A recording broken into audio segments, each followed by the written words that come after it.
پیامبر صلی الله علیه و سلم بعد عید حضرت عایشه و دیگر زنهاشون خانه‌دار شدن. بعضی‌ها گمانی بد دارد که بین دو عید زن گرفتن عاقبتی بد دارد. این گپا نادرست است. حضرت عایشه از همه زنی خوبی پیامبر صلی الله علیه و سلم بودند. در ماه شوال خانه‌دار شدند، یعنی بین دو عید. بنابراین این یگان باکی ندارد.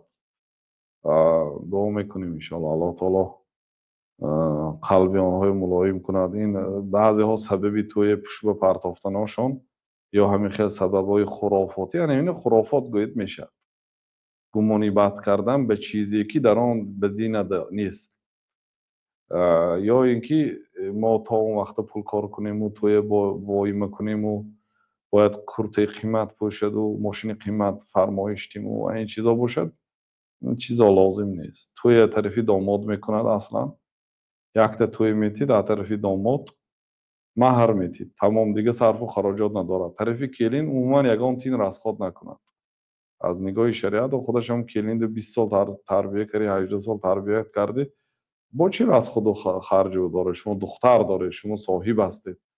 برعکس یعنی داماد صرف و خراجات من صرف و خراجات هم فقط میاد توی نگفته شریعت که توی که 10 تا طعام داشته باشه، یه طعام باشد هم کفایه است. بعضی توی های پیامبر صلی الله علیه و آله نان و سویق بود، نان و حلوا دادن، بعضیش به گوسفند کشتن.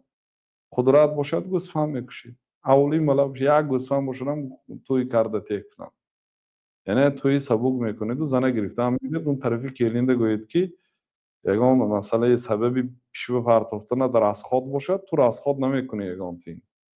به همین توی ما یک تینم رسخاد نکن، باید طرفی دختر رسخاد نکنه. نه همه دانه این قاعده های مردمی به یک طرف پرتایتان برادرها. مرد دختر کلام میکنید با از داماد رسخادش کلام، حالی خانه دادن و ماشین دادن هم ماده شده است.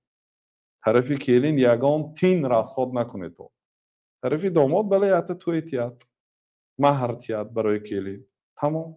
چی در کار صرف و خرج؟ این همش از شریعت بیرون است. این همین دو چیز است که مردم ما پیشروی نمیماند. توی های کلانی از قدرتش زیاد پول دار باشید هیچ گپ ندارد. 1000 کس مهمان کنید، 10,000 کس توی تید روزی خرسندیدان پول داشته باشید، لیکن از بانک قرض میگیرید، خودتون در وگان کار میکنید، خامری در رسی زندگی خنک عذاب و مشقت که پول کار کرده قرض کرده توی نکنید. توی سبوک کنید. پول دار باشید معلی، هم بغل باشید به پولدار تقلید نکنی. فلانی فلان ارتیست آورد یا عرق منم باید کنم. نه، عرق حرام، ارتیست حرام. توی حلال و پاک لقمه حلال به مردم تیتو توی کنید و گیرید. بنابراین سببی همون داو پدر پرسیده میگه برای چی به نایابر اگه که من نایابر به فلان میبیاد نایابر به پولدار میشه، تو صرف خراجات نمیکنی، برای چی؟ فرقش چی برای تو نایابر و دکابر؟ همین خیر خرافات باشد. این گپی نادرست است. اعتقاد که بین دو عید خانه‌دار شدن بد است، این هم گپی نادرست است. بنابراین خانه‌دار شدن گریتون